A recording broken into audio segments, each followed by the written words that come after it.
Dejé a mi esposa porque se embarazó del esposo de su hermana.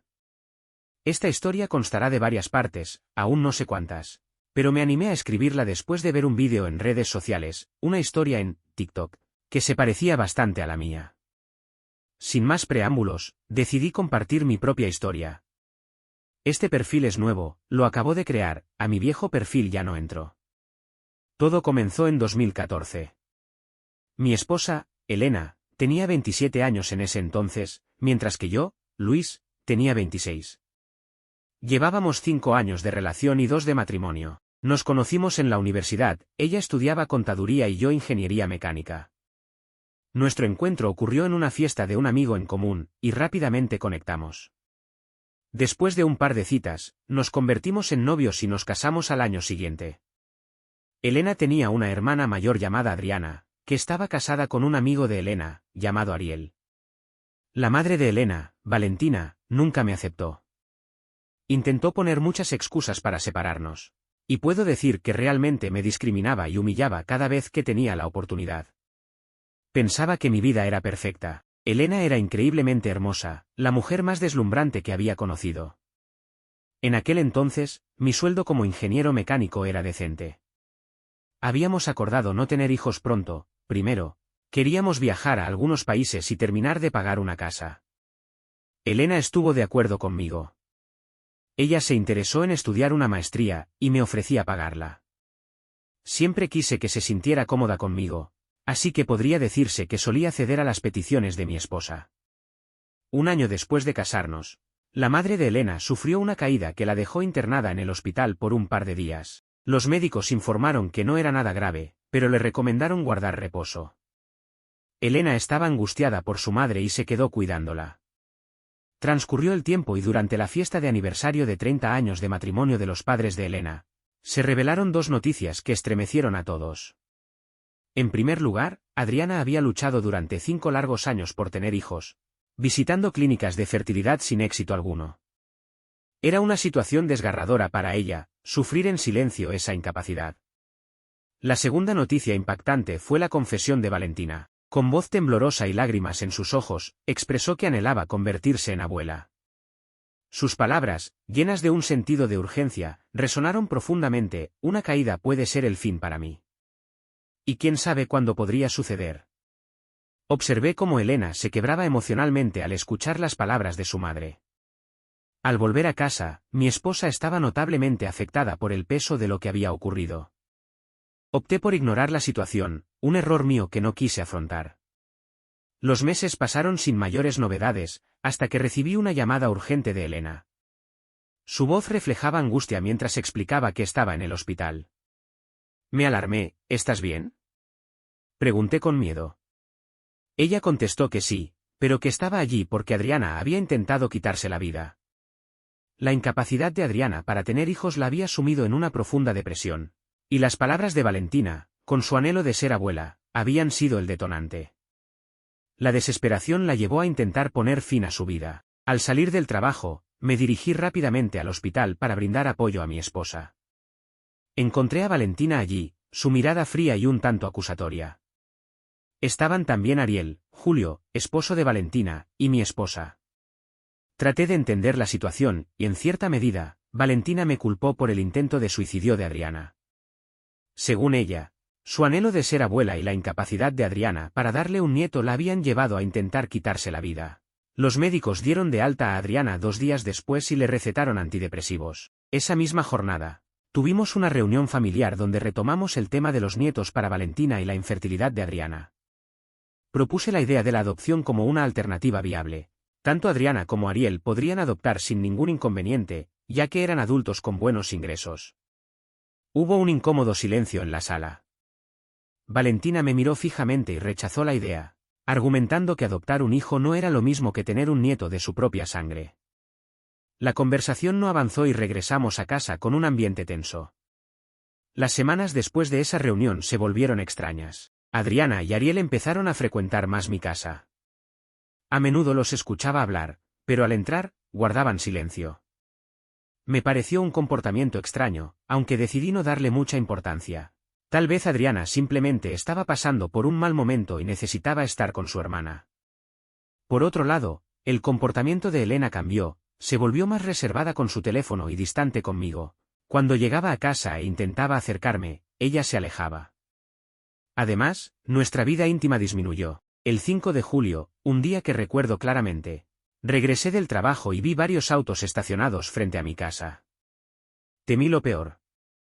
Al entrar, encontré a mis suegros, mi cuñada con su esposo y a mi esposa en la sala. Sus expresiones indicaban seriedad. Elena me dijo: siéntate, necesitamos hablar. Asentí y me senté, traté de preguntar qué sucedía, pero mi suegra me interrumpió preguntando: ¿qué solución nos puedes dar? Guardé silencio, no entendía a qué se refería. Luego, ella agregó: sobre mis nietos. Intenté sugerir la fecundación in vitro explicando cómo funcionaba, pero solo encontré el desagrado en el rostro de Valentina. En su expresión de anciana, noté que rechazó mi propuesta y dijo: tengo otra solución. Al decir eso, miré a Elena confundido, pero ella no me devolvió la mirada. En cambio, observó a su hermana y luego a su madre. Vi cómo Adriana sonreía, mientras Ariel mostraba una actitud altiva, su sonrisa se tornó burlona, mirándome con superioridad. Guardé silencio y esperé a que Elena dijera algo, pero ella no habló. De repente, Elena me gritó: idiota, di algo. No comprendí y seguí en silencio. Entonces, mi suegra trató de calmar a Elena, hablando con cierta elegancia: como sabes, querida, Adriana ha sido maldecida con la imposibilidad de darnos nietos. Esa alegría de la maternidad que no puede experimentar. Elena interrumpió y explicó que habían analizado opciones, mencionando los riesgos de la gestación subrogada, los posibles problemas genéticos y hereditarios que podrían surgir generaciones después.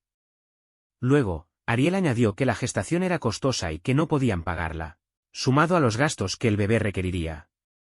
Entonces, ¿qué proponen?, pregunté. La respuesta malvada de mi suegra me dejó sin palabras: dado que te niegas a tener hijos, Elena quedará embarazada de Ariel. Tragué saliva, incapaz de articular palabra, esperando que fuera una broma. Sin embargo, mi suegra siguió hablando: entendemos que no quieras hacerte cargo del bebé, no te preocupes. Cuando nazca, lo registraremos a nombre de Adriana y Ariel. Luego, mencionó: los hijos no son productos, no se fabrican en un laboratorio, deben concebirse con amor.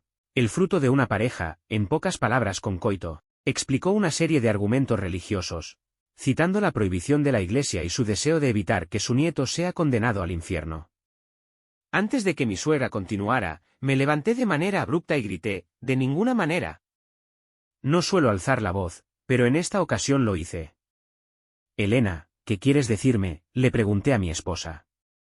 Vi cómo su expresión cambiaba entre confusión y miedo. Mi suegra me miró desafiante, tratando de explicarme, aparentemente pensando que no reaccionaría así. Ariel se acercó a mí, intentando poner su mano en mi hombro, y le dije: no me toques. Estaba realmente molesto. Mi suegra insistía en que quería un nieto. Fue entonces cuando añadí: está bien, le daré un nieto. Intentaremos concebir la próxima semana. Mi suegra intervino nuevamente: respetamos tu decisión de no tener hijos aún. Entiendo que eres joven y aún tienes ganas de explorar, por lo tanto, quien se encargará será Ariel. Adriana está de acuerdo en que su hijo sea concebido en el acto propio del amor, por lo tanto, será entre Elena y Ariel. Ante estas palabras, grité nuevamente: estás loca, vieja bruja. Todos se sorprendieron de mi respuesta. Mi suegra derramó lágrimas de cocodrilo, Julio se acercó a ella y del mismo modo Adriana. Elena me miró y me gritó, preguntándome cómo podía decir eso. Ariel se acercó y recuerdo que me dijo: vamos, será divertido. En ese momento, descargué un golpe tan fuerte sobre el rostro de Ariel que cayó al suelo. Adriana gritó, Elena también. Les grité que se fueran de mi casa y salí de ahí, encerrándome en la habitación. Pude escuchar algunos gritos y vi cómo se alejaban de casa por la ventana. Minutos después, ingresó Elena bastante molesta, reclamándome por haber ofendido a su madre. Ignoraba el simple hecho de que intentaban convencerme de que mi esposa tuviera relaciones con otro hombre. Elena no me dirigió la palabra en todo el día. Al despertar, la encontré en la cocina. Se veía que había estado llorando. Me llamó inmaduro por no entender la situación, mencionó que mi suegra estaba grave. Decidí ignorarla y no la llevé al hospital. Le dije que tomara un taxi y me fui de ahí. Regresé a casa en la noche, pasé el día con mi mejor amigo, Abraham. Él me dio la razón, dijo que era una manera de engaño y que mi suegra era la culpable. Sugirió que sería buena idea irme de la ciudad con mi esposa, así no estaríamos tan cercanos a su familia. Cuando llegué a casa, vi a Elena triste, había estado llorando. Me dijo que su madre estaba internada y grave. Le dije que me importaba poco, ella se derrumbó.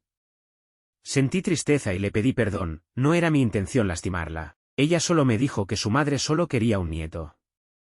Le mencioné que podía esperar un año más, pero ella dijo, no lo entiendes, Adriana sigue deprimida. Temo que atente contra su vida nuevamente. Guardé silencio y dije, está bien, podemos intentar tener un hijo pronto. Esa decisión podía sacarme de mis propias ideas. No me malinterpreten, sé que un hijo es una dicha y felicidad, pero aún era joven y quería viajar. Un hijo es una responsabilidad y puede limitarte cuando aún no tienes la madurez suficiente. En mi opinión, ser adulto no es lo mismo que ser maduro. Ella me miró feliz, sonrió, me dijo que estaba bien, que lo intentaríamos, y se fue. Pasaron los días sin novedad, excepto un cambio en la actitud de Elena.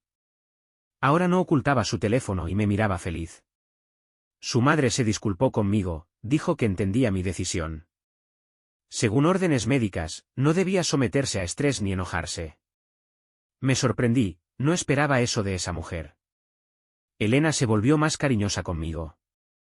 Reconozco que esos meses fueron bastante interesantes, pero había algo que me resultaba extraño. No sabía qué era, pero era extraño. 6 meses después, puedo decir que estaba más enamorado de Elena. No sabía cómo, pero de alguna manera lograba darle lo que me pedía. Si Elena quería una nueva tele, yo se la compraba, si Elena pedía un día de spa, yo se lo daba. De alguna manera, en ese tiempo, todo lo que Elena hacía o decía se convertía en mi prioridad, y yo lo hacía para verla feliz. Sabía que mis palabras y mi actitud la habían lastimado, y yo la quería ver feliz. Valentina ya no insistía en tener nietos y parecía que Adriana estaba mejor. Me alegré por ellos, y yo también tenía una sorpresa esperada, algo que había planeado. Había estado ahorrando suficiente dinero para unas largas vacaciones en Canadá. Quería llevarme a Elena de vacaciones, todas esas situaciones de estrés anterior fueron mucho, y quería sorprenderla. Regresé a casa del trabajo un 6 de marzo, tenía los boletos listos para viajar en 2 semanas. Llegué a casa y encontré la casa vacía. Subí a la habitación y encontré una nota de Elena que decía, Luis, ves que nada de nuestra relación cambia. Te amo más que nunca y sé que tú también. Mi madre se ha vuelto más cariñosa contigo, te estima a su modo. Sin embargo, Adriana no puede ser feliz, y sé que la culpa de darle un nieto la está destruyendo. No te lo había dicho, pero sé que lo vas a entender. Has cambiado mucho en estos meses y sé que eres lo suficientemente maduro y me amas demasiado. Mis padres, Adriana y Ariel haremos lo que planeamos hace 6 meses. Hoy salimos de la ciudad, quedaré embarazada de Ariel.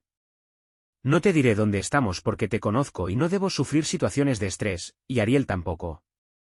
Adriana me dijo que se pone nervioso y tal vez no podamos concebir en el primer intento, por eso estaremos fuera un mes. No te molestes en buscarnos, yo regresaré cuando esté embarazada.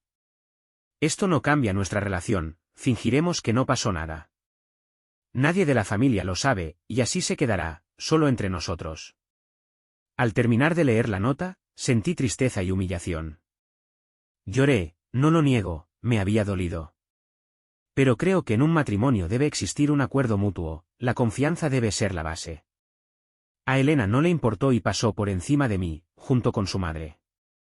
La tristeza que sentí se convirtió en indiferencia 2 días después. Comprendí una cosa que no sabía, las técnicas de persuasión de algunas personas. Tanto Elena como su madre me persuadieron para intentar verme como el esposo que obedece todo y perdona, pero incluso esto no lo haría. No dejaría que pasaran por encima de mí. Conduje a la casa de los padres de Elena, y como decía la nota, no estaban. Regresé a casa, molesto y humillado. Le conté la situación a Abraham, me dio su apoyo, tomamos un par de cervezas, y me preguntó qué haría. No supe qué responder y simplemente no dije nada. Intenté llamar a Elena, me llevé una sorpresa al descubrir que había dejado su teléfono en casa. Sabía que lo había hecho a propósito, ella siempre lo cargaba. Revisé el celular y las conversaciones y mensajes con su familia eran normales, no había nada. Ese fin de semana no hizo nada más que incrementar mi odio hacia ella y su familia. En pocas palabras, mi mujer me estaba engañando con su cuñado en repetidas ocasiones, porque se ponía nervioso y no le era posible concebir, lo cual es una tontería, a mi parecer. Se me ocurrió un plan, tomé los boletos para ir a Canadá, empaqué todas y cada una de mis cosas. Tenía suficiente dinero ahorrado para vivir 3 meses.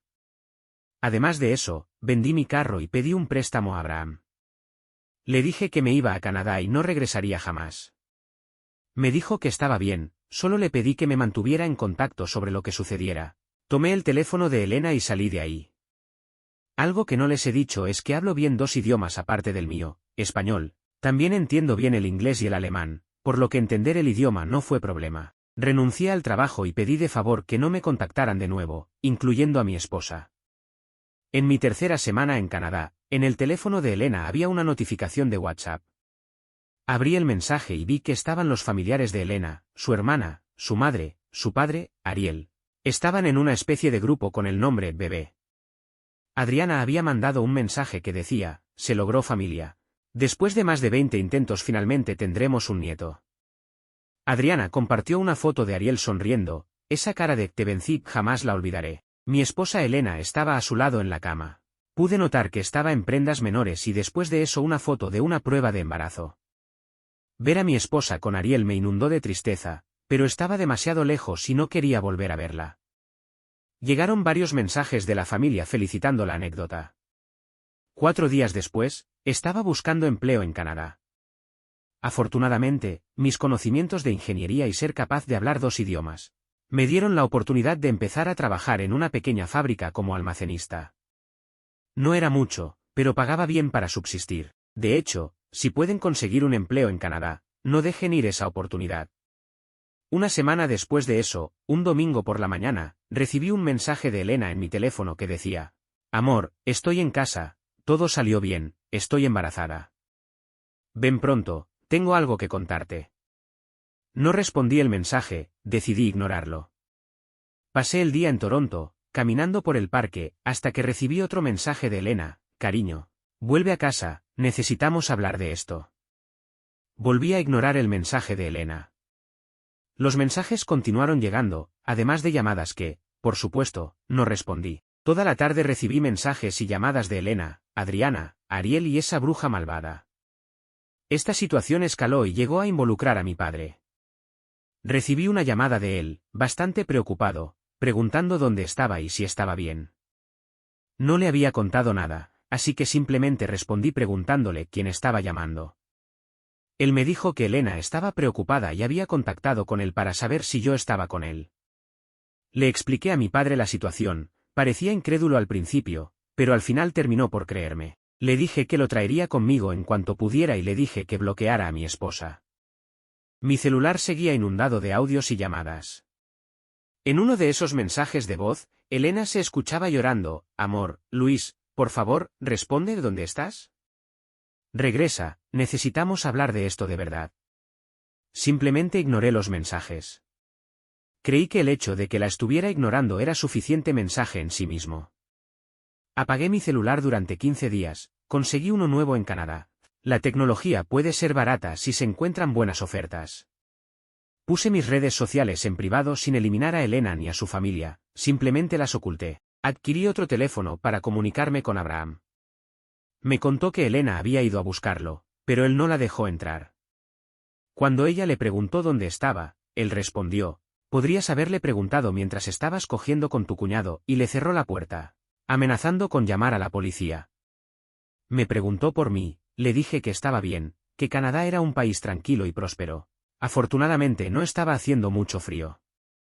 Cuando encendí mi teléfono, encontré más de 100 mensajes en redes sociales y llamadas de Elena y su familia. La mayoría eran de Elena, rogándome perdón: Luis, por favor, aún te amo, esto no significa nada. Quiero darte tu primer hijo, esto es por mi hermana. Luis, no me ignores, por favor, respóndeme, te amo. Sus mensajes estaban llenos de súplicas y audios en los que lloraba, rogando perdón. También había mensajes de mi suegra reprochándome mi actitud, diciendo que era irresponsable y que mi comportamiento podía afectar a su nieto. Elena estaba perdiendo peso debido a la preocupación y los médicos tuvieron que hospitalizarla por una crisis nerviosa. Simplemente bloqueé el número de mi suegra. Eso fue durante el primer año. Mi padre vino a vivir conmigo y está bien. Afortunadamente, conseguí un mejor trabajo y las cosas están yendo bien. Obtener la residencia permanente en Canadá fue un logro después de contratar a un buen abogado. Elena sigue enviando mensajes. Resulta que afortunadamente el hijo ilegítimo con su cuñado no tuvo problemas de salud. Y me alegra que el bebé esté bien. Él no tiene culpa de lo que sucedió, y deseo sinceramente que crezca sano y feliz. Elena cortó relaciones con su familia, culpándolos por haberla persuadido y obligado a tener un hijo con Ariel. A pesar de todo, ella sigue intentando descubrir dónde estoy. Decidí romper el silencio. Cada vez que me manda mensajes, simplemente respondo con emoticones felices frente a su desesperación. Aunque ella me dice que aún me ama, creo que si realmente me hubiera amado, no habría actuado así. Ha intentado de muchas formas saber dónde estoy, pero solo mi amigo Abraham lo sabe. Decidí contestar una videollamada de Elena que recibí, supongo que lo hice para saber cómo estaba. Sin embargo, mantuve mi cámara apagada. No quería que me viera. Ella ya no era esa mujer guapa, se veía demacrada y envejecida. Intentó pedir perdón, pero le dije que sería breve. La suma de tus acciones define quién eres. Tomaste una decisión pasando por encima de mí, algo que sabías que no estaba de acuerdo. Confundiste mi amor con obediencia, y eso es algo que no permitiré.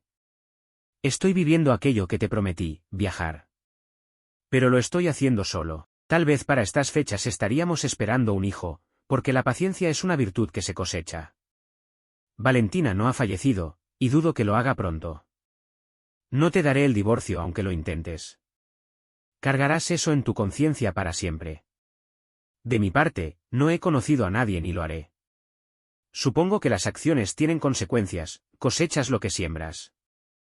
Yo estoy cosechando lo mío, y tú lo tuyo. Después de eso, escuché a Elena quebrarse en llanto y corté la llamada. Actualmente vivo en Montreal, recuperándome de mi vida pasada. Desde entonces, no he vuelto a saber de ella, eso en el 2019 aproximadamente. El 2020 se apagó el mundo y las fechas. Una disculpa por la historia tan larga, me gustaría saber sus opiniones. Gracias.